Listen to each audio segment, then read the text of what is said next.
তোমরা সবাই জানো যে গনু এসেছে কালকে আমাদের বাড়িতে। গনু পুজো করেছি আমি আমার সাধ্য মতো। তো আহ, পুজো করে একটা অদ্ভুত রকমের আনন্দ হয়েছে। আর গনুর সাথে না আমার একটা আত্মার সম্পর্ক, মানে সত্যিই যেন একটা মা ছেলের সম্পর্ক।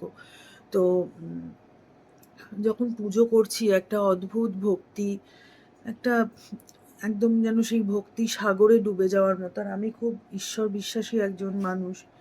আর গনুকে যখন প্রথম যেদিন এলো আমাদের বাড়িতে, সেদিন কত রাগী, কত দুঃখ ওর মুখের মধ্যে ফুটে উঠছিল। কিন্তু মানে কালকে যখন সাজিয়ে গুজিয়ে পুজো করছি, যেন ও খিলখিলিয়ে হাসছে, কত সুখী, কত আনন্দ পেয়েছে আমার কাছে এসে। আর একটা জিনিস হচ্ছে, কালকে না একজন খুব গুণী মানুষের সাথে আমাদের কথা হয়েছে, ভীষণ গুণী উনি।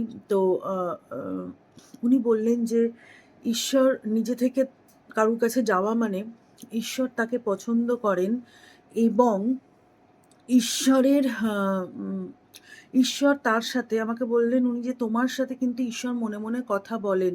সেটা কখনো তুমি ফিল করতে পারো, কখনো তুমি ফিল করতে পারো না, কিন্তু উনি কিন্তু তোমার সাথে মনের যে কন্ট্যাক্টটা উনি করেই থাকেন। আর আমার বজরংদের কথা নিয়ে বললেন যে এই যে এত তুমি জীব সেবা করার সুযোগ পেয়েছো, এটাও ঈশ্বরের দান, এবং ঈশ্বর চেয়েছে বলেই, তোমাকে ভালোবাসে বলে তোমার কাছে পাঠিয়েছে, এবং স্বয়ং তিনি নিজেও তোমার কাছে থেকে তোমাকে আগলে রাখতে চায়।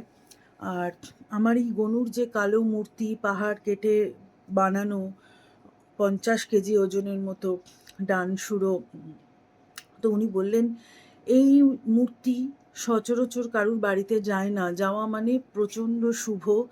এবং বাড়িতে যদি কোনো নেগেটিভ প্রভাব কেউ ফেলে থাকে বা কিছু হয়ে থাকে, এই মূর্তি খুব শক্তি ওনার, এবং খুব শক্তি মানে নিয়ে উনি থাকেন, এবং সেই নেগেটিভ প্রভাব যাতে কেউ বাড়ির গায়ে একটা আঁচ লাগাতে না পারে, সেই জন্য ইনি বুক দিয়ে আগলে রাখেন।